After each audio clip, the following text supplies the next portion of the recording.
Good good morning all of you. माझं नाव प्राध्यापक अमेय देसाई. मागच्या लेक्चरमध्ये आपण इन्शुरन्सचा ह्या वर्षीचा जो आपला सिलेबस आहे त्या सिलेबसची माहिती घेतलेली होती. आजपासून ॲक्च्युली आपण सिलेबसला सुरुवात करत आहोत. तर आपला पहिला जो युनिट आहे त्याचं नाव आहे विम्याची ओळख किंवा इंट्रोडक्शन टू इन्शुरन्स. विम्याची ओळख या युनिटमध्ये आपण विमा म्हणजे काय, विम्याचा इतिहास काय आहे, विम्याचं स्वरूप काय, त्याची वैशिष्ट्य काय, त्याची आवश्यकता काय आहे, त्यानंतर विम्याचं सामाजिक, आर्थिक आणि वाणिज्यविषयक दृष्टिकोनातनं महत्त्व काय आहे, विम्याची मूलतत्व काय आहेत, ह्या सगळ्या गोष्टींची माहिती आपण ह्या पहिल्या युनिटमध्ये घेणार आहे.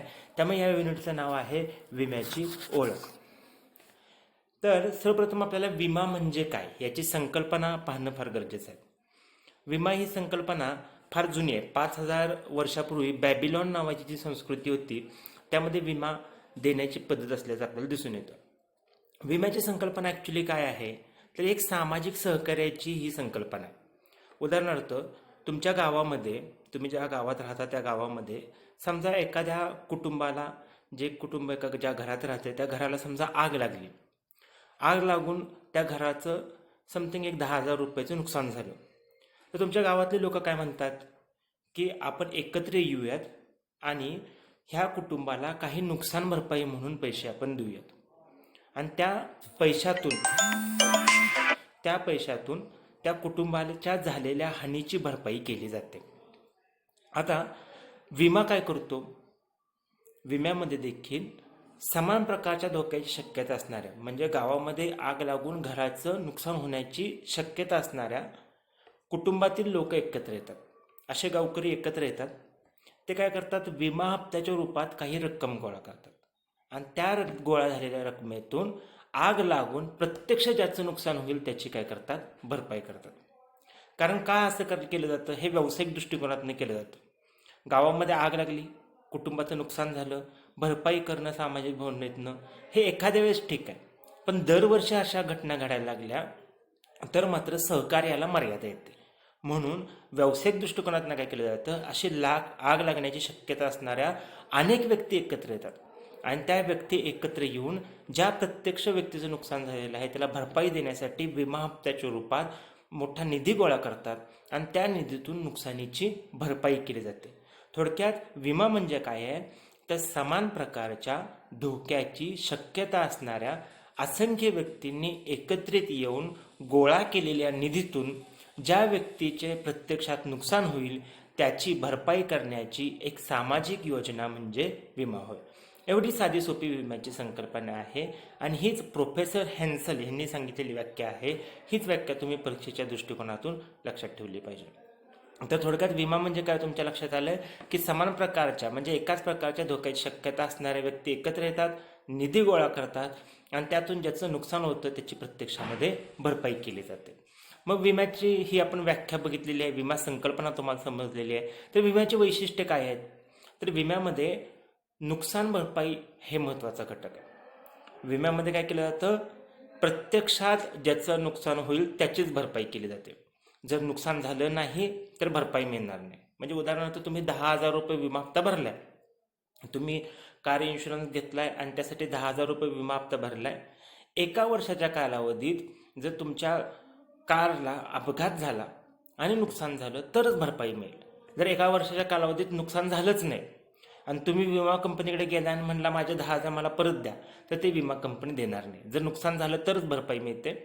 जेवढं नुकसान झालंय तेवढीच भरपाई मिळते. करारात सांगितलेल्या घटनांमुळे नुकसान झालं तरच भरपाई मिळते. ही विम्याची काही महत्त्वाची आणि मोजकी अशी वैशिष्ट्ये आहेत असं आपण बघू शकतो.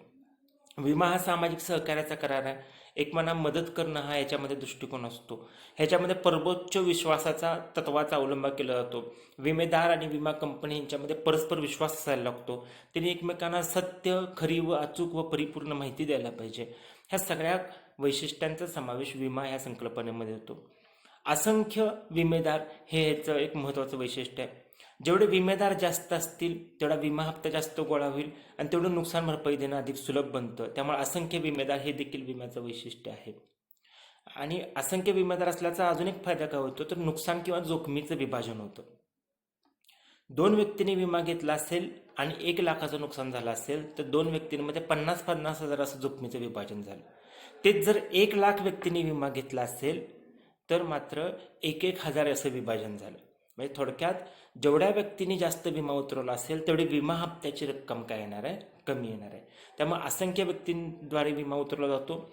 विमा जोखमीचं विभाजन करतो. ही विम्याची फार महत्त्वाची वैशिष्ट्ये जसं आपण बघू शकतो. त्यानंतर विम्याची ओळखमध्ये आपण आता बघणार आहे विम्याची आवश्यकता किंवा गरज काय. कुणासाठी विमा आवश्यक आहे, विम्याची गरज कुणाकुणाला आहे, का गरजेचं आहे. तर सगळ्यात पहिली गरजेची गोष्ट आहे सामान्य व्यक्तींसाठी विमा अत्यंत गरजेचा आहे. एखादा व्यक्ती श्रीमंत आहे, गरीब आहे किंवा तो उद्योजक आहे, नोकरदार आहे, असं सगळं जरी असलं, जेव्हा तो समाजात वावरत असतो तेव्हा त्याला सामान्य व्यक्तीच असं म्हणलं जातं. जेव्हा तो समाजात वावरत असतो, सार्वजनिक ठिकाणी वावरत असतो, तेव्हा त्यांना सामान्य व्यक्ती असंच आपण संबोधतो. अशी जी सामान्य व्यक्ती असते तिच्या पश्चात कुटुंबाचं काय होणार अशी त्याला काळजी असते. त्यामुळं एखाद्या कर्त्या व्यक्तीचा मृत्यू झाला तर त्याच्या पश्चात कुटुंबाची आबाळ होऊ नये म्हणून विमा आवश्यक आहे. व्यापारी वर्गासाठी विमा आवश्यक आहे. व्यापारी म्हणजे कोण? जो आर्थिक मोबदल्यामध्ये पैशाची देवाणघेवाण करतो त्याला आपण व्यापारी असं म्हणतो.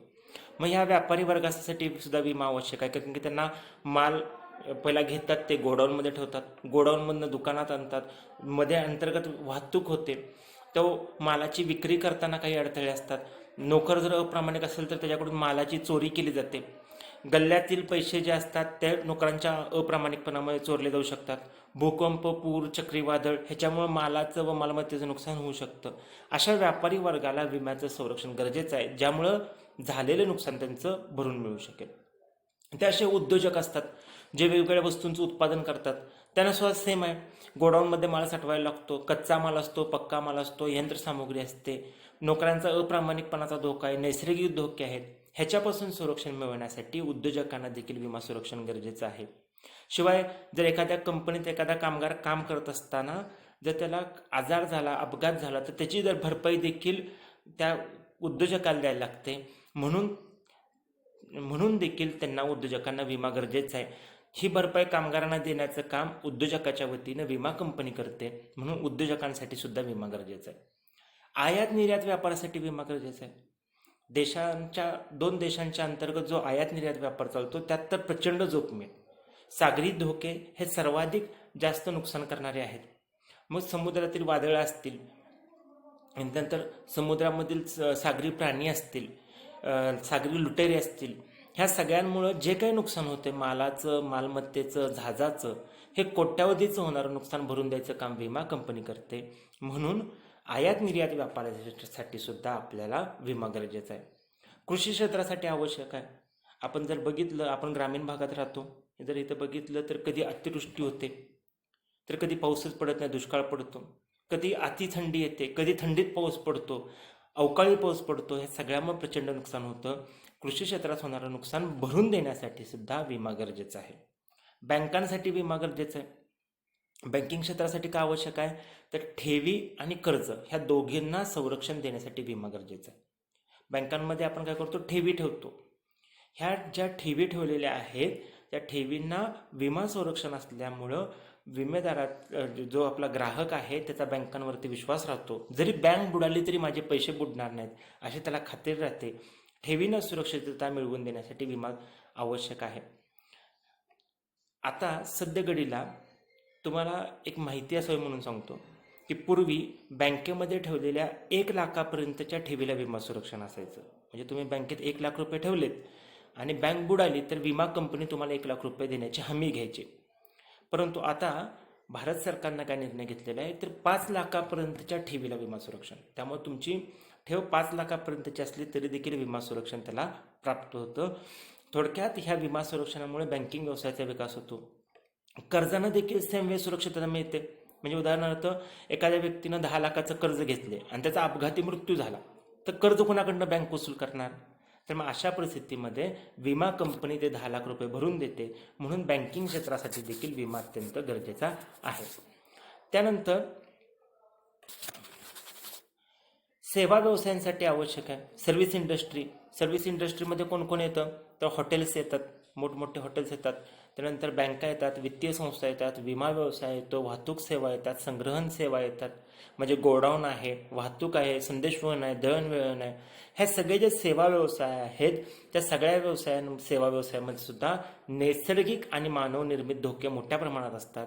त्यामुळे ह्या धोक्यांपासून बचावासाठी सुद्धा विमा संरक्षण असणं अत्यंत गरजेचं आहे. ते विमा संरक्षण आपल्याला विमा कंपनी देते आणि झालेल्या नुकसानीची भरपाई करून देते. त्यामुळे हे व्यवसाय चांगल्या पद्धतीनं काम करू शकतात. त्यानंतर कर्मचारी वर्गासाठी विमा अत्यंत गरजेचा आहे. कर्मचारी वर्ग जो आहे तो इंडस्ट्रीमध्ये काम करत असताना त्या व्यवसायामुळे त्यांना विशिष्ट प्रकारचे रोग होऊ शकतात. उदाहरणार्थ, एखादा व्यक्ती औषधाच्या कंपनीमध्ये किंवा रंगाच्या कंपनीमध्ये काम करतोय. औषधाच्या कंपनीत काम करत असताना तिथे विविध प्रकारचे केमिकल्स असतात. त्यांच्या स्मेलमुळं त्यांच्या कॉन्टॅक्टमध्ये केमिकलच्या गेल्यामुळं कर्मचाऱ्याला विविध प्रकारचे रोग होऊ शकतात. रंग कंपनीत काम करणाऱ्या कर्मचाऱ्यांना तर श्वसनाचे, फुफ्फुसाचे प्रचंड मोठे आजार होऊ शकतात. त्यामुळं कर्मचारी वर्गाला विमा संरक्षण अत्यंत गरजेचं आहे की ज्या योगे झालेल्या आजारपणाचा खर्च त्यांचा भरून निघू शकेल आणि कुटुंबासाठी सुद्धा भविष्याची सोय होऊ शकेल. शिवाय शांततापूर्ण जीवनासाठी विमा अत्यंत आवश्यक आहे. शांततापूर्ण जीवन म्हणजे काय लक्षात घ्या. एखादी व्यक्ती कुटुंबातील कर्ता व्यक्ती आहे, त्याला कायम अशी चिंता असते, आपण कामानिमित्त बाहेर पडतो, उद्या माझा एखादा मोठा मला आजार झाला, माझा अपघात झाला, मी विकलांग झालो, माझा मृत्यू झाला, तर माझ्या पश्चात कुटुंबाचं कोण काळजी घेईल. तर जर व्यक्तीने विमा घेतला असेल तर त्याला शांततापूर्ण जीवन जगता येतं. त्याला गॅरंटी आहे, मला जर विकलांगता आली, माझा मृत्यू झाला, माझा अपघात झाला, तरी विमा कंपनी जे पैसे देईल त्या पैशामध्ये माझ्या कुटुंबाचा उदरनिर्वाह सहजपणे होऊ शकेल. म्हणून व्यक्तीला शांततापूर्ण जीवन जगण्यासाठी देखील, मला डोक्यातील ताणतणाव घालवण्यासाठी देखील विमा अत्यंत गरजेचा आहे. शिवाय औषधोपचार व शस्त्रक्रिया, आधुनिक काळात जर आपण बघितलो, आता अगदी कोरोना काळात जरी आपण बघायला गेलो तर औषधोपचाराचा खर्च प्रचंड मोठ्या प्रमाणात आहे. जर आपण खाजगी हॉस्पिटलमध्ये, आता सरकारी हॉस्पिटलमध्ये जागा शिल्लक नव्हत्या, मग तुम्हाला खाजगी हॉस्पिटलमध्ये ॲडमिट व्हायला पाहिजे. बऱ्याचशा मोठ्या खाजगी हॉस्पिटलमध्ये ॲडमिट होताना 50,000 रुपये तुमच्याकडनं काही घेतात, डिपॉझिट म्हणून घेतात. आणि त्यानंतर दर दिवसाचा खर्च 10,000, 15,000 रुपये आहे. व्हेंटिलेटर लावला की त्याचा खर्च वेगळा, स्पेशालिस्ट बोलवला की त्याचा खर्च वेगळा, वेगवेगळी औषधं मागवली की त्याचा खर्च वेगळा, नर्सिंगचा खर्च वेगळा, तुमच्या नॉर्मल रूमचं भाडं वेगळं. ह्या सगळा जो खर्च आहे तो औषधोपचाराचा आणि शस्त्रक्रियेचा खर्च, जो आत्ताच्या काळामध्ये प्रचंड मोठ्या प्रमाणात येतोय, जो खर्च भरून देण्याचं काम विमा कंपनी करते. म्हणून विमा हा अत्यंत गरजेचा आहे असं आपण बघू शकतो. थोडक्यात आजच्या लेक्चरमध्ये आपण काय बघितलेलं आहे, विमा म्हणजे काय, विम्याची संकल्पना काय आहे नेमकी, विम्याचं स्वरूप काय आहे, विम्याची वैशिष्ट्य काय आहेत, आणि सगळ्यात महत्त्वाचं म्हणजे विम्याची गरज काय आहे, विम्याची गरज कोणत्या कोणत्या घटकांना आहे आणि ती का आहे, हे देखील आपण आजच्या लेक्चरमध्ये बघितलेलं आहे. ह्या लेक्चरमध्ये आपण जे काय मी तुम्हाला सांगितलेलं आहे त्याच्या नोट्स देखील तुम्हाला मी आता पाठवून देणार आहे. ह्या नोट्सच्या बाबतीत एक महत्त्वाची गोष्ट लक्षात ठेवायची, नोट्स मोबाईलवरती नुसत्या वाचायच्या नाहीत. ह्या नोट्स तुम्ही काय करायचं, इन्शुरन्स किंवा विमा या नावाची एक सेपरेट वही घालायची, त्या वहीमध्ये नोट्स सगळ्या उतरून काढायच्या. जे तुम्हाला नोट्स दिलेले आहेत ते अगदी शब्दशः त्या उतरून काढायच्या आहेत की ज्या योगे परीक्षेच्या वेळेला तुम्हाला त्या सहजपणे वाचता येतील. जेव्हा कधी कॉलेज सुरू होईल तेव्हा मी त्या नोट्स तुमच्या चेक करणार आहे. ठीक आहे, आपण आता उद्या किंवा परवा नेक्स्ट लेक्चरमध्ये भेटू. थँक्यू.